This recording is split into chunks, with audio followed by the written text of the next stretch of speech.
Hello everyone, and welcome to the last part of the podcast summit, also the last big question. And what I thought was very interesting was when we sent out a questionnaire to all of you. We asked one question, what are your biggest challenge in the year to come? And a great bunch of you said promotion, or get more listeners. And that's what we're going to discuss here, because social media can be a great way to get the word out, especially if the stars align and you get a blessing from the algorithm. It can work very well. But how do you convert views on social media to actual listeners? We'll hear a lot about that, and we'll have some discussion, and we want your questions as well. First, I want to welcome Rhiannon Roberts to the stage. She will do a short presentation.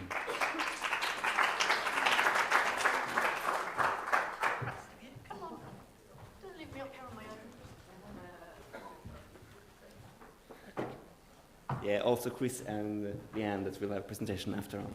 Who are you? Yes, who are you? Who are you? Me. Do you want to know who I am? My name is Remy.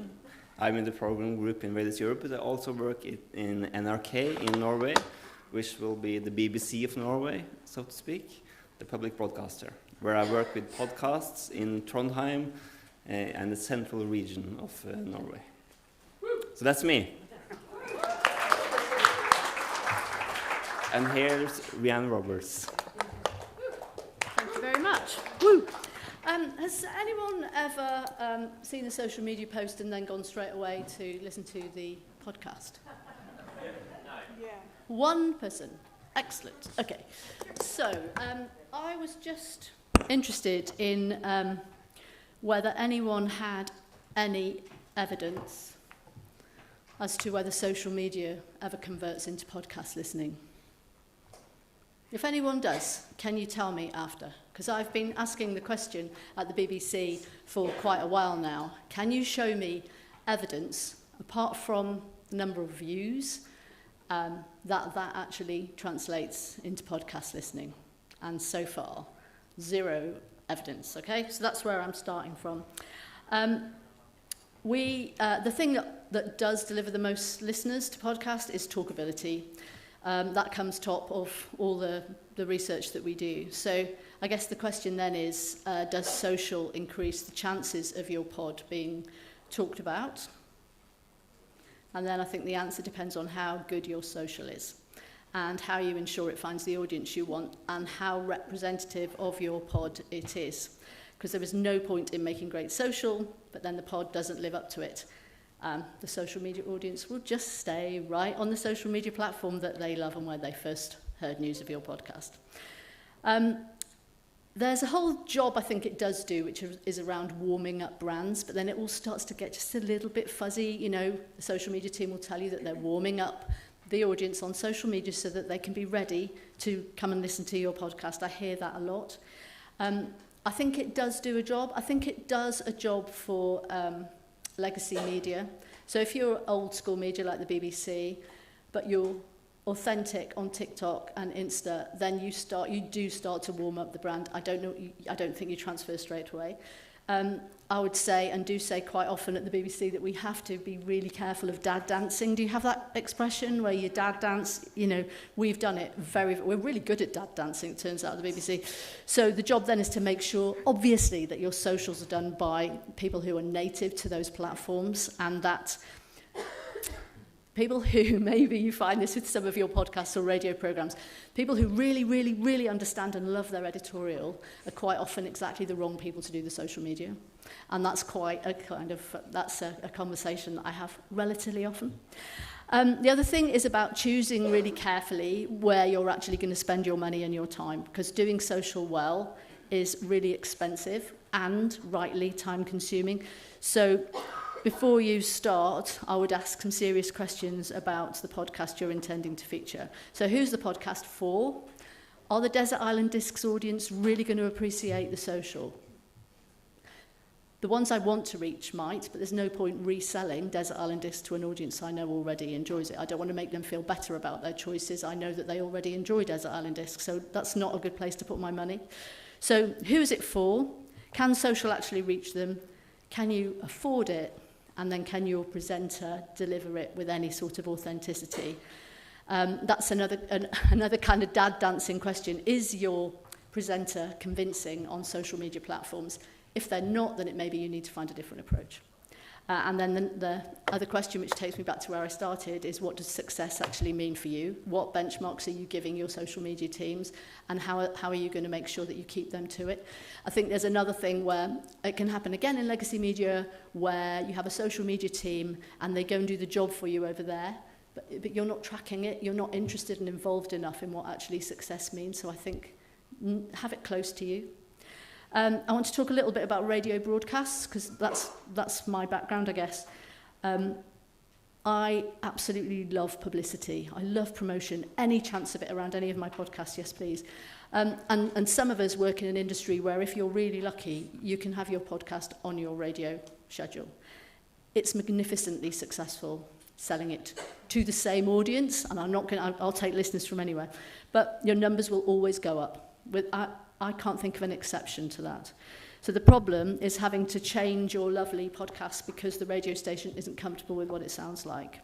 So your challenge then is to hold on to what you believe in, the reason you made the podcast in the first place, persuade the station boss to take what you're offering, and then prove you're right.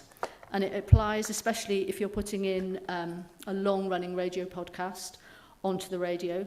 You need to hang on to what originally made it a success as a podcast, and then you're making the case for evolving your radio station, I think. I have a couple more things that I firmly believe in. Podcast appearances. I think that's probably the second most successful sort of promotion. That really does, in my experience, transfer into listeners. Don't go after the broadsheet newspaper or the TV interview. They're great. They're lovely. The thing that will most deliver listeners to you is an appearance on another podcast that has a similar tone and style to yours. So those would be top of my list for promotional opportunities. And then the last thing I want to mention is kind of a case study, really. It takes a long time and a lot of work, Sam will agree with me, I know, to try and make an organisation like the BBC work together and make the best use of all the different things we have at our disposal. We have a podcast at the moment called Diddy on Trial.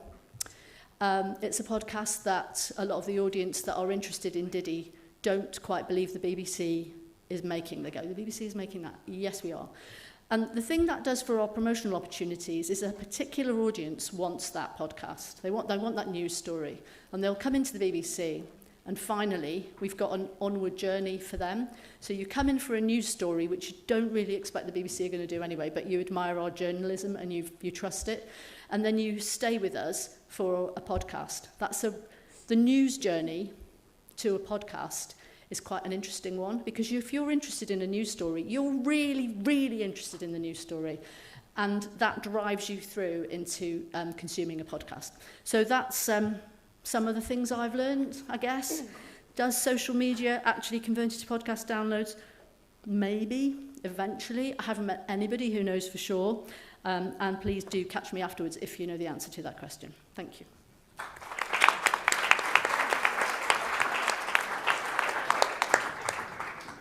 If I can ask you one question, Rianne. I've listened to an interview with you where you talked about BBC podcasts that didn't do well. Yeah. And there was one... Which one was it? One particular one was called Best Men, which was about weddings and crazy best man stories. And you said the content was great, but why it failed was because of the promotion plan. What happened? Oh, yeah. I'm really sad about that, because it's a really good podcast. I still stand by it. It was a comedian who's quite well known in the UK called Jason Manford and his friend. And it was disastrous best men stories. I mean, like proper, fantastically disastrous, dreadful, messy best men stories. I always want to go back now and listen to it, and I'm talking about it. The problem was, and this picks up a few of the things that we mentioned this morning, was in actually not contracting the talent, because they were really up for doing the promotion. The problem was that their agents were not, right? So because of other things that they were contracted to do, it turns out we weren't allowed to broadcast their show.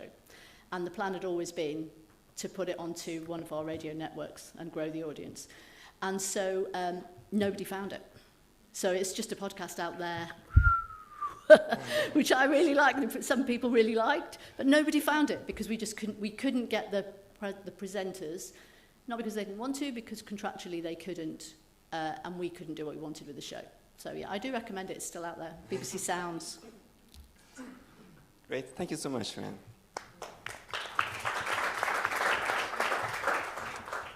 Leanne Ali, please.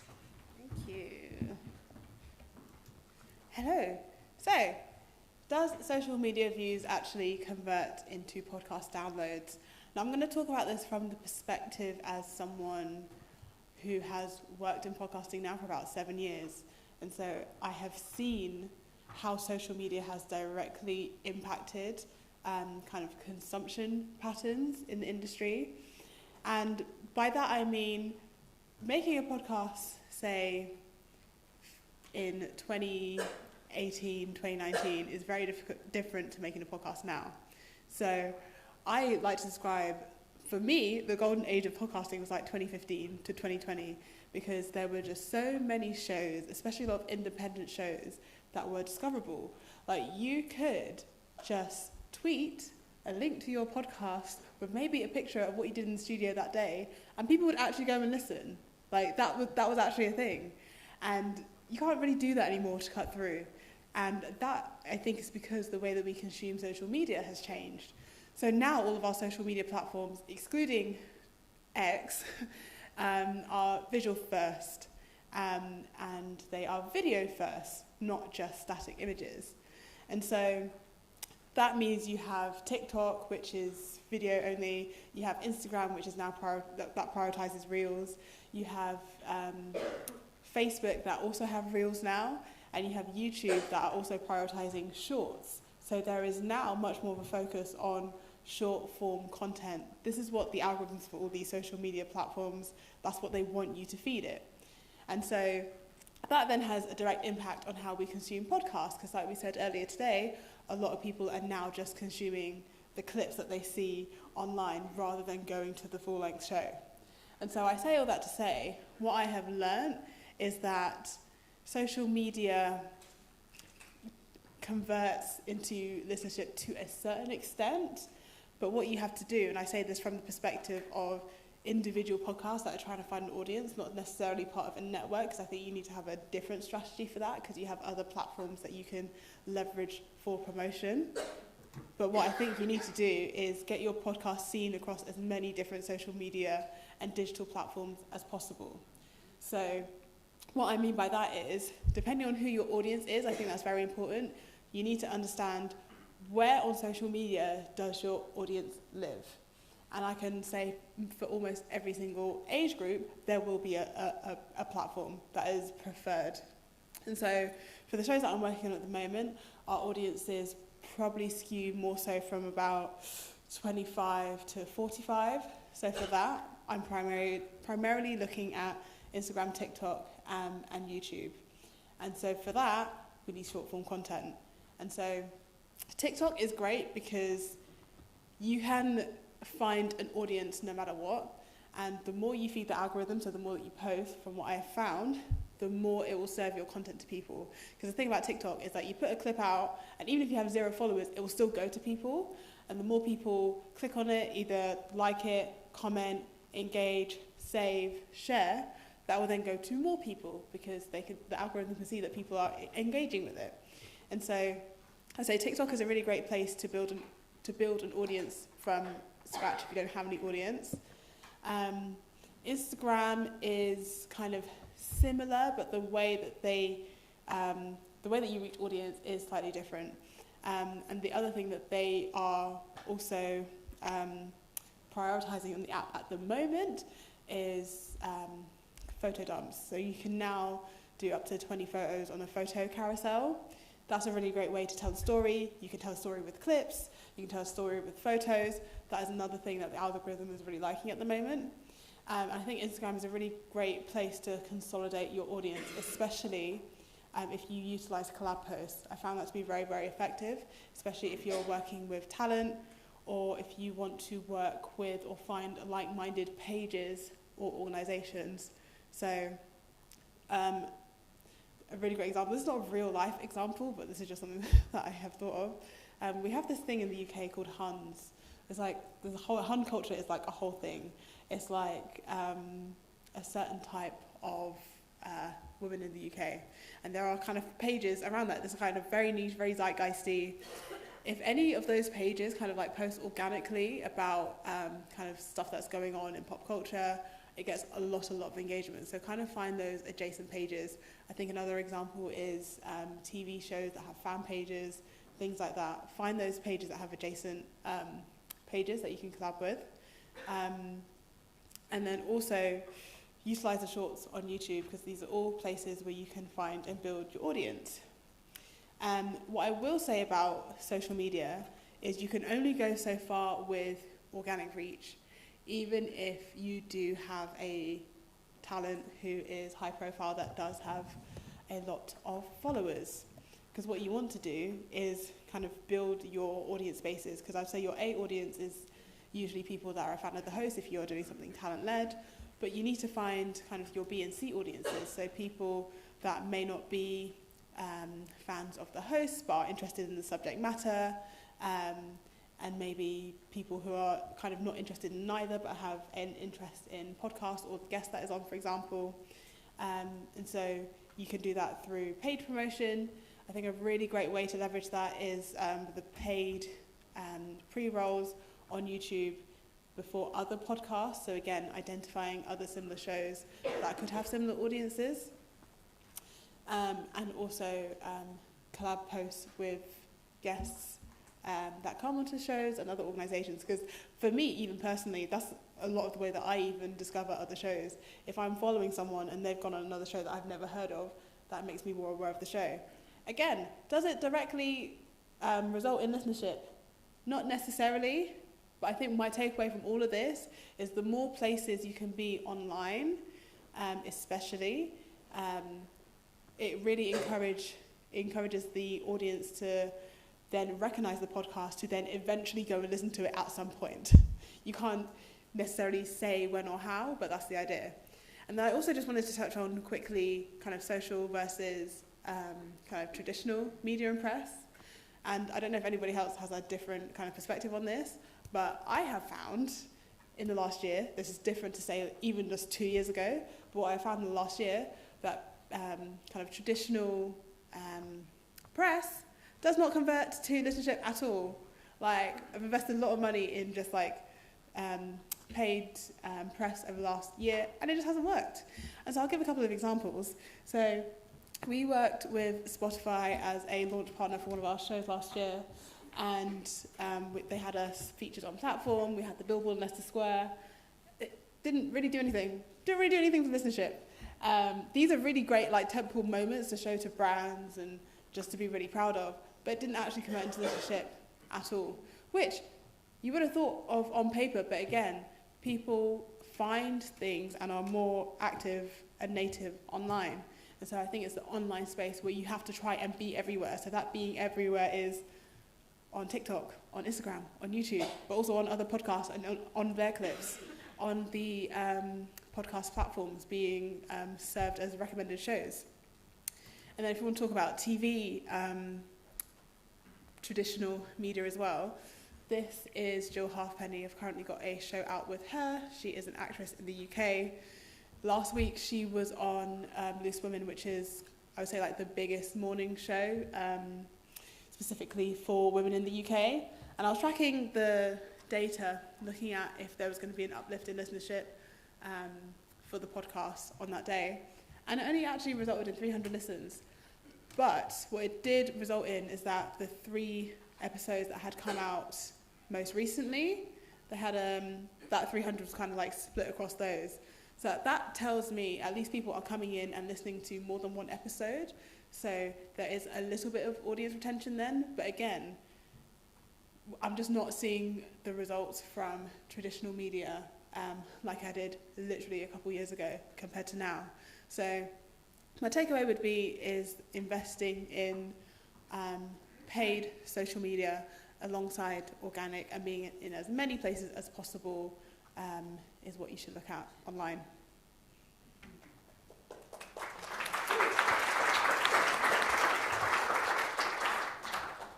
have a question. A lot of social media, but how different do they have to be? Could I put the same thing on every place, or do I have to make YouTube content, TikTok content, Snapchat content? Do you have any thoughts about that? So I think, honestly, we repurpose a lot. So TikTok and Instagram and YouTube Shorts can pretty much be the same. However, on YouTube, change your titling for sure. And another thing you can do on YouTube is repurpose long form, because I find that it's a lot harder to get someone to listen to or watch even a show from start to finish on YouTube. But you could take out kind of like 5 to 10 minute chunks, whether that be across a specific theme, topic, or segment. And if you just optimize your titles for SEO, that is a lot more discoverable, and you should be able to discover more audiences. But for the most part, yeah, repurposing. Thank you so much. And the next speaker is Chris Marsh from Australia, and Hamish and Andy, and listener. Hi guys, I'm going to talk about socials from a content perspective and give you some ideas about things that we've been doing that have worked really well. With Hamish and Andy in particular, we have an established audio audience, and so I've already mentioned today we don't want to cannibalise that too much. It's different for newer shows. So the number one destination for us should always be the podcast. But we use our socials to expand our world so that people can see the photos, see the videos, get the context and expand a story arc that could evolve from just outside the audio space. And within that space, we like to think about quality over quantity. That is how we post with Hamish and Andy, and that's how it's worked for us. We're adding that visual element that doesn't go with the audio. And in that space, when we go the extra mile in the production, we feel like that brings shareability to the clips and the posts that we're making. We'll give you an example. Hamish is a mad impulse buyer.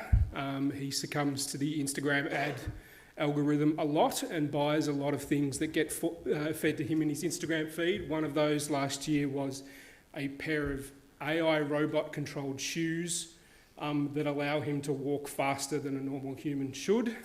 They have a bunch of wheels. They're not roller skates, but again, hard to explain in an audio space. He talked about it for months on end, and the day it arrived, we could have just done a studio video of him showing them off or anything like that, but we went the extra mile to shoot this video, and I'll show you it.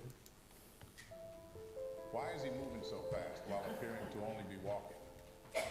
He's going unnaturally quick, given the casual movement of his body. You might think, my brain hurts. I do not understand. Is he really doing this? Yes, he is, but it looks impossible. While this very well could be David Copperfield in disguise performing a new magic trick, I assure you this is no illusion. There are no special effects used here, albeit the effect on people is very special. And I know what you're contemplating, folks. What kind of witchcraft am I witnessing? What's that? But trust me, this is pure science. What you see is real. Robot shoes with wheels powered by AI, allowing you to walk at the speed of a run. May we walk into the future really fast.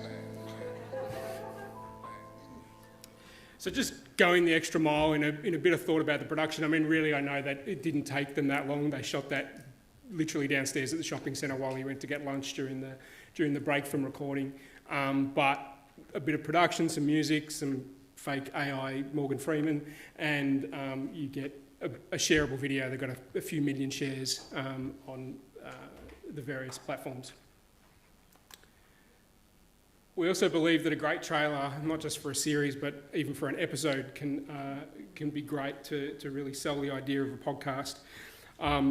One of our biggest podcasts, The Howie Games, which is a sports conversation podcast with sports stars from all over the world, had the story of Saya Sakibara, who was an Olympian, and this was a story that was very big during the Olympics for Australians in the world of BMX. I want you to watch this trailer and think about the work, again, going the extra mile that's gone into something like this. The podcast itself is over an hour. This story was probably 20 minutes or more, But what this can add, even if you've listened to the podcast, the added level of the visual to extend the world is super important, I reckon. BMX racing can be an Olympic sport, can make you an Olympic gold medalist, get you on TV. And the Howie Games. And the Howie Games, absolutely. I was that younger sister that wanted to be exactly like Kai, and I was just copying everything that he did. So when he said that he wanted to go to the Olympic Games, I was like, yeah, I want to go as well, you know. Me and him, we had this dream. I didn't know a life other than driving hours in our van. As a family. Riding bikes on the weekend. Dream was to compete at the 2020 Tokyo Olympics together. At one of the last qualifying races, when I saw him go down, I knew that was really bad. It was crazy just seeing my brother that I looked up to just lying helplessly in the ICU on a ventilator. I was thinking, Kai's not going to the Olympic Games, so I am. I took on that responsibility to go for the both of us.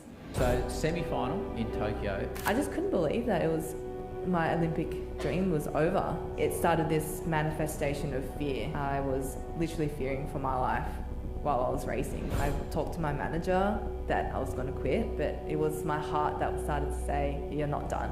So I had to change my subconscious. Race equals win, race equals fun. It was just all instinctual. The only thing that was going to stop me from winning this gold medal was if I hesitate.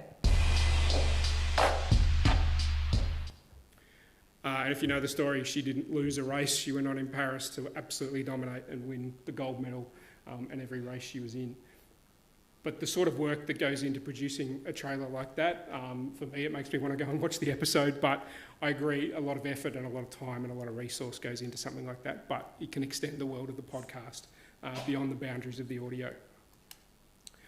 What we're trying to do, and I know Rian's mentioned a couple of times today, is create a community. And that's definitely what we're trying to do with most of our socials.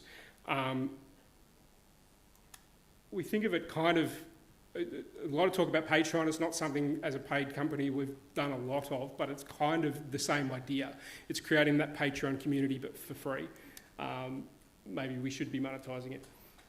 Word of mouth, of course, is still the most effective growth method for your podcast. We know that from research. So we're trying to create a community that's going to do that word of mouth spreading for us.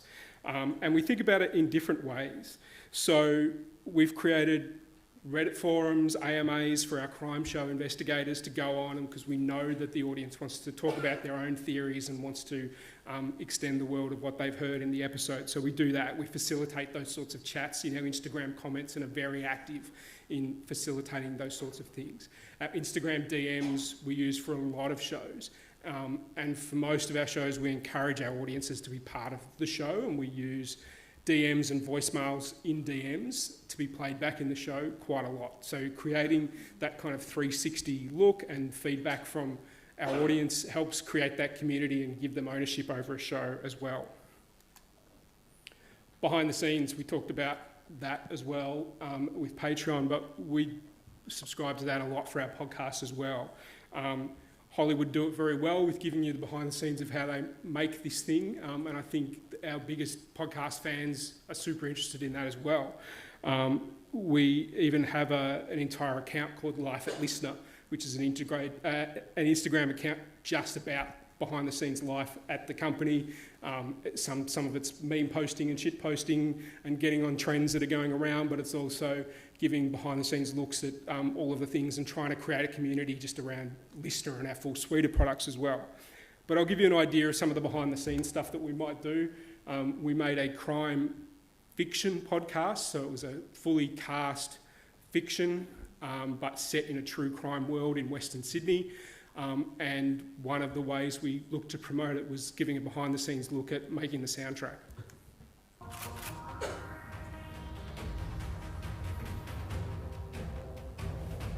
Here's how to make a trailer soundtrack that will keep people listening.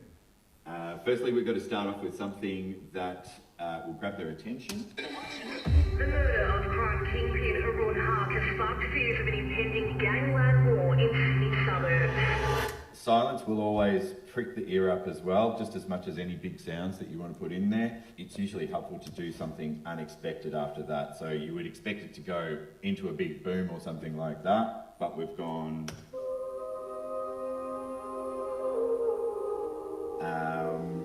once we start telling the story, a little bit of intrigue, so put in a little bit of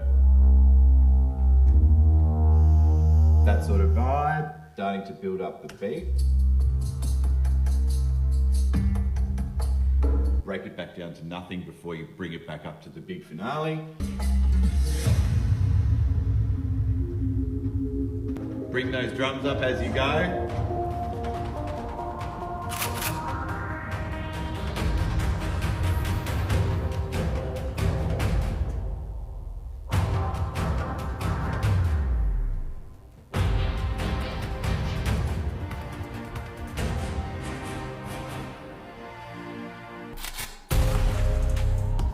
This sound is for Gripped Second Son. You can listen on the free Listener app. So a great behind-the-scenes look from one of our very talented audio producers, Matt Nicolic, about the level of work, and I think that really helps build that community as well if they get an insight into how much work has gone into something like this.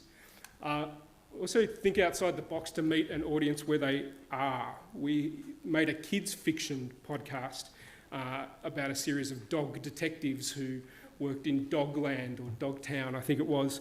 Again, a fully cast sort of fiction thing, and so much of kids podcasting is marketed at parents, rightly. They're the gatekeepers to the device and to the content, but we wanted to create something for the kids, and so the team had the great idea of making a fully playable Roblox level.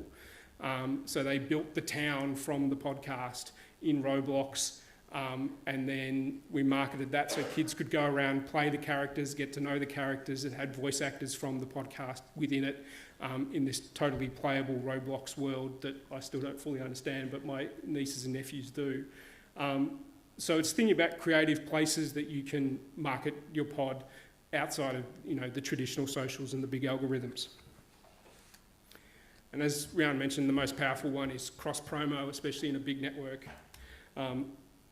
So we have radio within the listener stable, and we definitely use that a lot.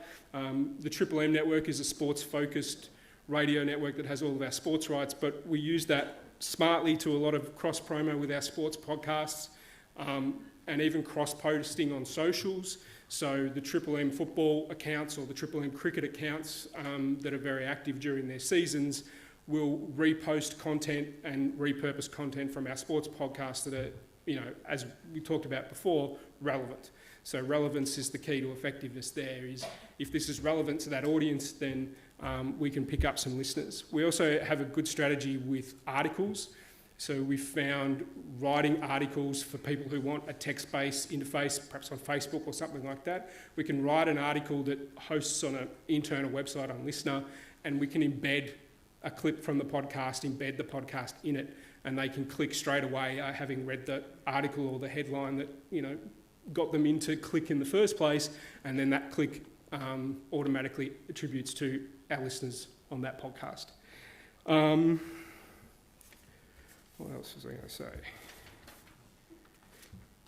Oh yeah, radio. We even had a radio show called Listener Radio once a week that would play highlights from some of the best episodes that week, short clips. We asked producers to kind of curate their best moments from each week and pass it on, and then we had a hosted radio show on a Sunday night that would play those out and then do extensions on that. So topics that came up in those podcasts, we would run phone topics that you can only do with live radio and have call-ins about and kind of extend the world of those podcasts, having listened to the best bits on the radio. So again, promoting to an existing audience and trying to convert them into podcasts. But I agree, the best part is to get active on other podcasts. We turned that into a podcast on its own, where we got different podcasts in our stable that the data told us had some level of cross-pollination in their audience, to sit down and interview each other. So it was kind of turning the tables of going, well, these are great interview hosts. What happens when the person sitting opposite them is another interviewing host? And we called it Podcaster Confessions. And a lot of them were kind of even cross-genre, but the audience told us that the females that were listening to our true crime were also listening to our health and wellness or our comedy. And so we'd perhaps bring together two hosts that were quite different and from the outset look like they speak to different genres, but we knew there was some sort of audience crossover that might result in some sampling or trying. I'll give you a quick example of one of these. This one happened to be two of our comedy teams coming together. I always had this thing where it's like, Will can make fun of me. That's fine. Oh, yeah. Like, we're friends, and we've been doing this a long time. But there's occasionally, like, a listener to the podcast who thinks that because they've listened to Will make fun of me, that they can come up and start making fun of me. Straight off the bat. So I had these short, stubby fingers, right? And that's been a topic of conversation. These little short, stubby fingers. And I had an Uber driver once who, as I was about to get out, he's like, I know your voice. He's going, are you Charlie? And I'm like, yeah. And he's like, oh, I love Tofop. Can I get a photo? And I'm like, yeah, sure. So he pulls the phone, but he's got it on video, and he starts recording a video, and I'm already in. I'm like, okay. And he's like, hey, I'm with Charlie. Look at these little fingers. Look at these tiny little hands. Ding hell, man. And I was like, I sat there for like, I think we talked about the show. It's like, I should have asked him to delete it. Like, that's so, but I didn't. I got out. And then I spent the whole weekend going, when's that video coming out? When's that going to drop? Yeah, when's those pig knuckles going to, like, AI, mate. That's all AI. So again, a peek behind the scenes, a little bit meta, podcast hosts talking about the process of making a podcast and the things that they do. But if you can snatch a bit of audience from one of them to come across to yours, then all going to be great. So there's some of the things we're doing outside of kind of traditionally feeding the algorithm. Thank you.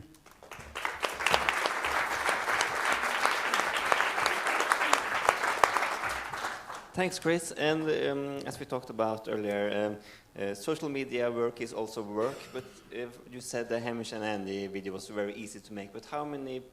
What's the resources for social media work at Hamish and Andy, for example? How many works with it? Hamish and Andy is one guy. They own their socials privately. So they're quite unique in that they still retain ownership of all their socials. So they employ their socials person outside of SCA. But yeah, one person, and for most of the other shows, they will be sharing a resource across multiple shows. We have a video team and a socials team, and a bit of a ticket system. So, you know, once you're ready to start making stuff, then you can go into that team. So yeah, not heaps of resources, but yes, still blessed to have resources, I guess, compared to, you know, independents or a lot of other shows doing it themselves, where you have to be kind of one-stop shop. Thank you so much. I would also like to invite Emma Lawson up from ABC, and also Katarina Wakugani to come up again.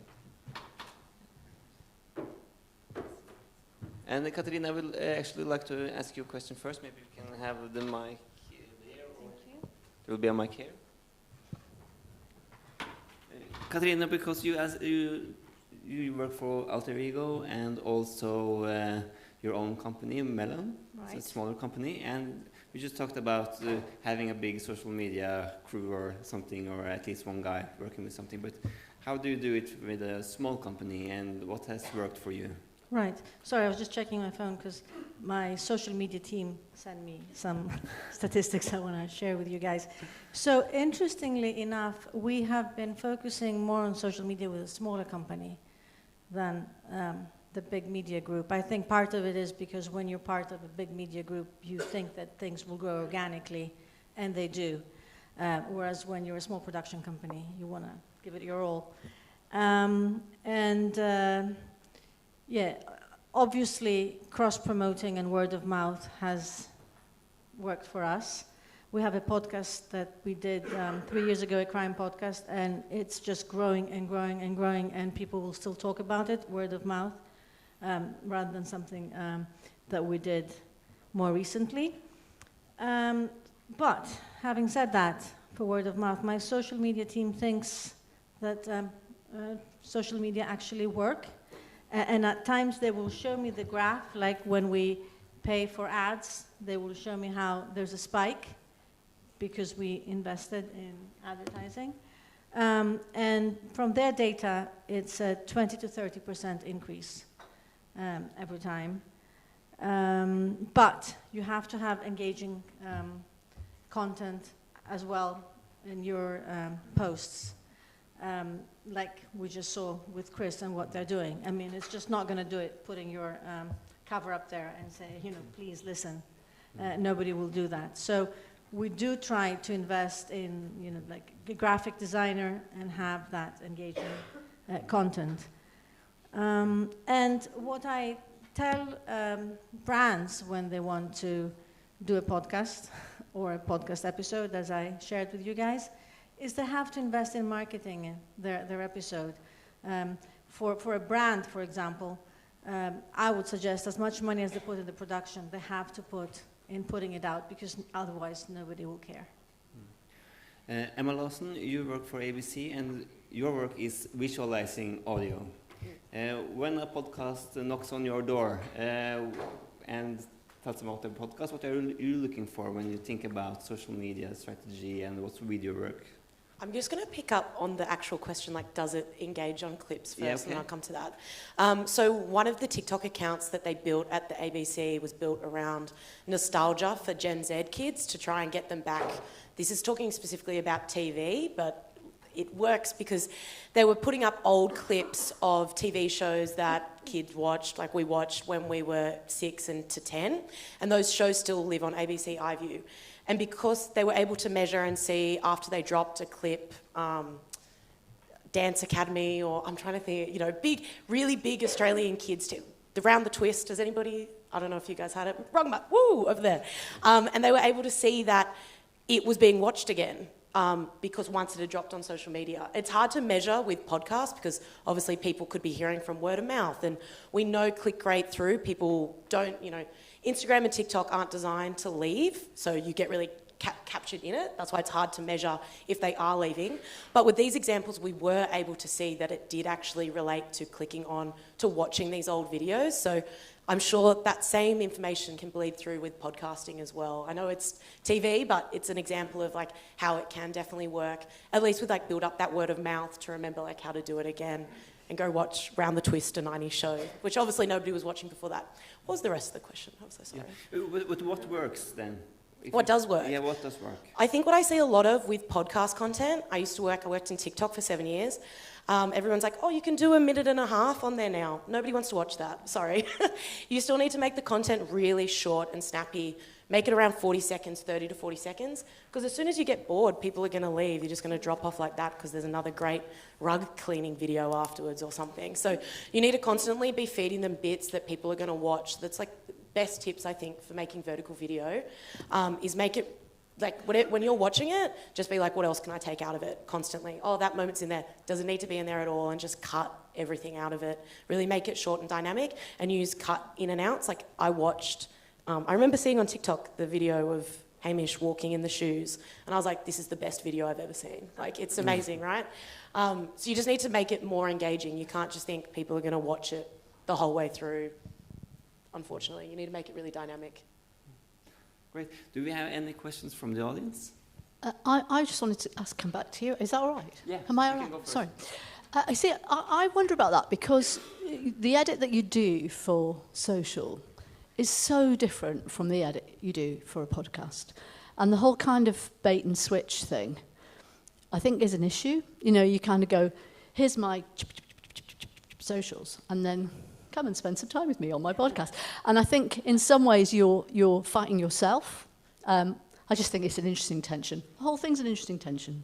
No, I would completely agree. One of the biggest things for video for podcasting, you want it to match the brand of your podcast. If you've got like a really slow storytelling, you're not going to be like, oh my God, you know, really Mr. Beast it up. Like that, it won't work. It won't match the tone of it. But there's ways you can, you know, take a really powerful interview where somebody's getting quite emotional and you'd front load that bit into it and use some powerful text and screen to give context of that moment.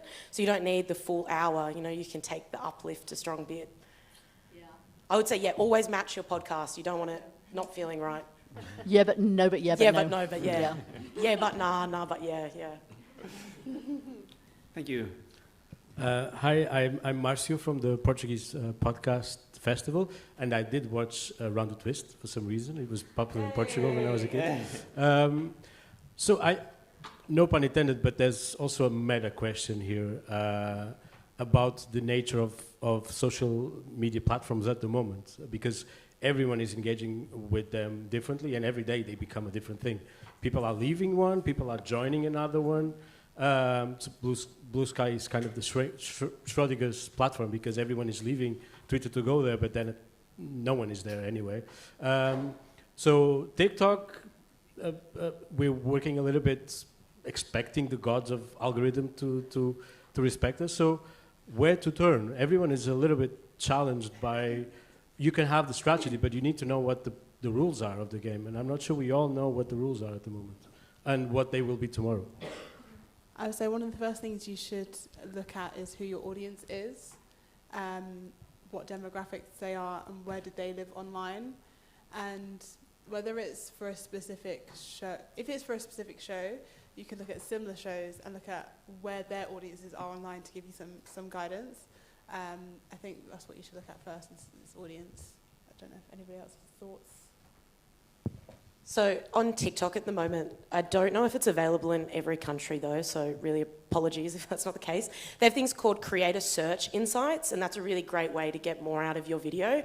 So might be in still like beta testing. So if you are like a production, what's it like?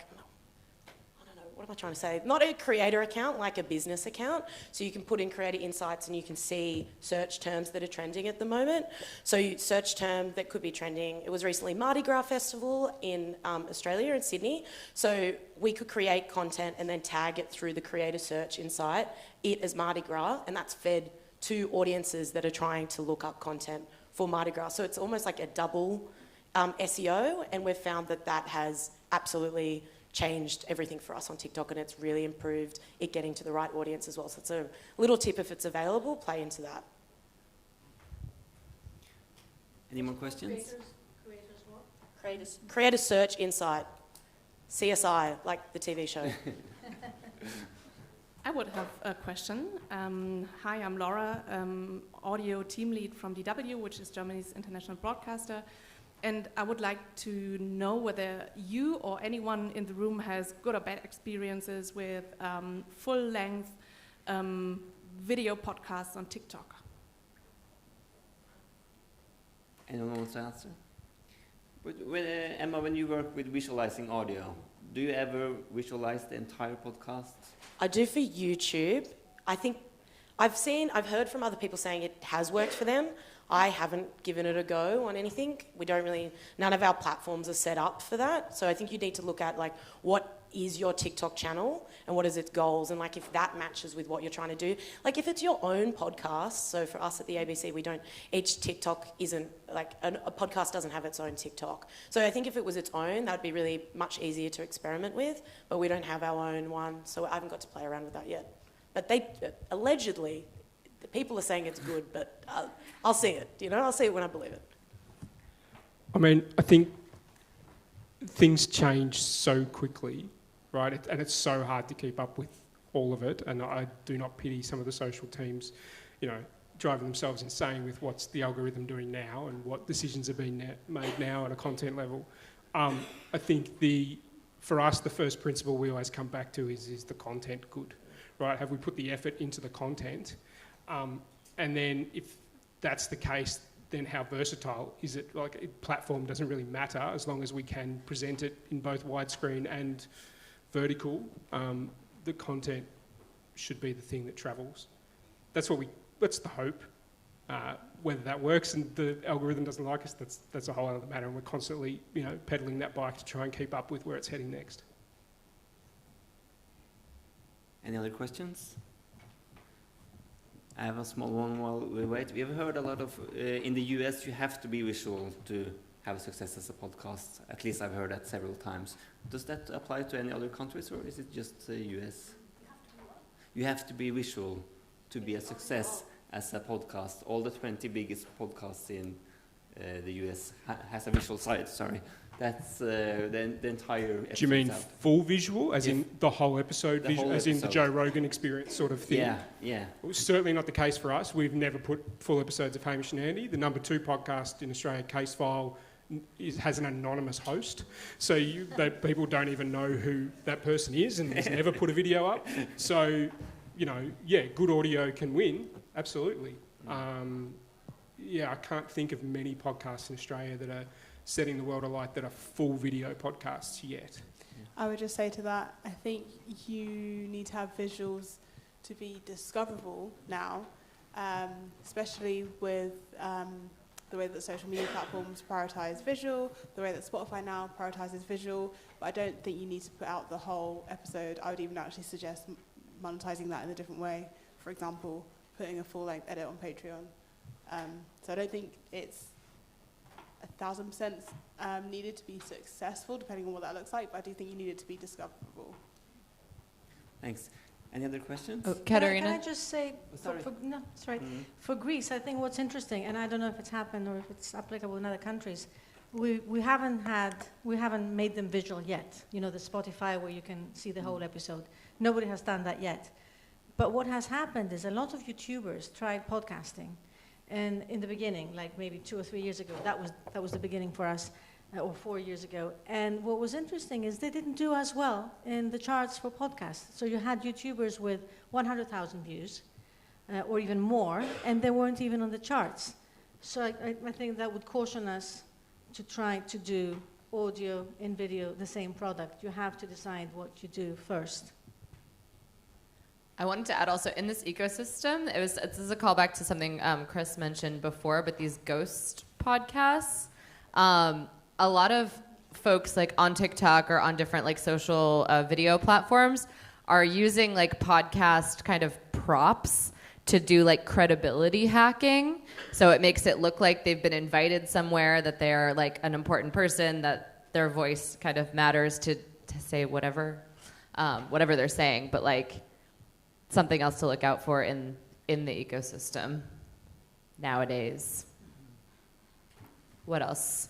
I was just going to quickly add on that. For a lot of those influencers that are doing it, they're not even on real planes, so that's like a perfect example of it. It came out that they're sitting and taking all these photos on fake planes. So yeah, as much as like be wary of the video podcasts you see, just a lot of the content is fake out there. So that's really interesting. To sum up, I feel like you all agree every podcast should be on social media, or should we, Rian? Well, no, because it all depends how you define a podcast, doesn't it? But, you know, in Melvin Bragg, we have one of our oldest and most esteemed, actually it was the first ever radio show that became a podcast at the BBC. Now, Melvin on socials, that's inauthentic. You know, Melvin doesn't need to do socials. Melvin just needs to exist in the universe and do his In Our Time podcast, which has a huge number of followers globally and in the UK. So I don't think everyone needs visuals. I think you need to think about what you do need visually, which is a different question. I am so on podcast cover art. I'm obsessed with it. But you can do anything, but you just need to have thought about it, because otherwise you waste a lot of effort, I think. Thank you. I would also like to give a tip to everyone here. If you have liked the podcast summit, we have something that we call the Agora this year. It's a new session in the Radio Days Europe, where we will also have a lot of discussion. We'll have an Agora tomorrow about AI, and on Tuesday it also will be one about youth, where Emma Lawson also will be, to discuss more about how to reach young people. There's a decline in all over Europe in young listeners, and we want to discuss how we can get them in.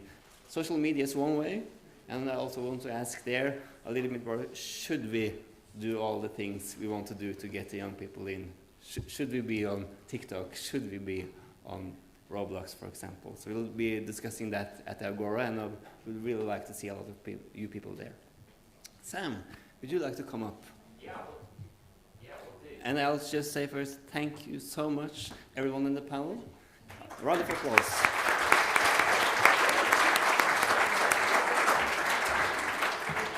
So hey, I think this time next year we should do the whole podcast summit on Roblox, actually. I'm going to suggest that to Peter Neagle. Thanks so much to everyone who's joined us today for the podcast summit. It's been a really great day. Learned loads and loads of stuff. I feel a little bit like, it's like we haven't quite figured out quite a lot of stuff, and maybe that's quite cool and exciting. That's kind of where my head is at the moment. But some really interesting conversations and certainly some great questions. A couple of things to mention. So in this room, in about 10 minutes, Jackie O is in conversation with her best friend talking about her podcast. She's a kind of Australian podcast superstar. That's right, Chris? Is that right?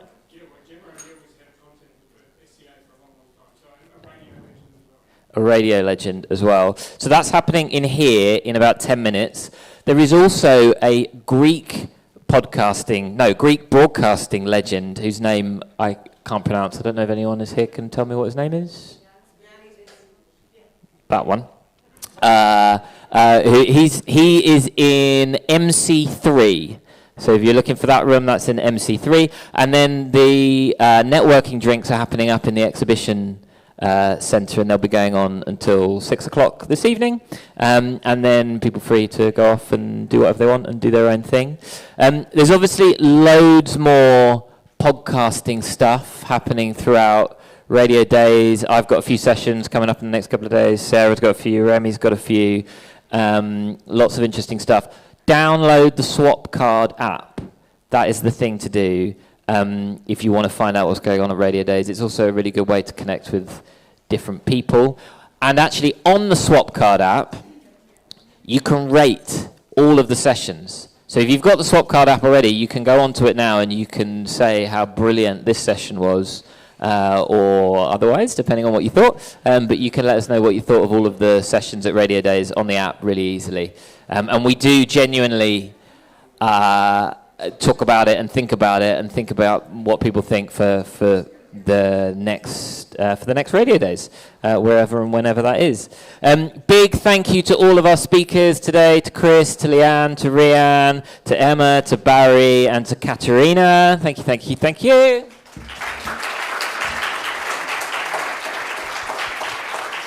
Thanks to Remy, thank you to Sarah, and thanks to you guys. Have a great rest of your night. Enjoy Athens. Cheers.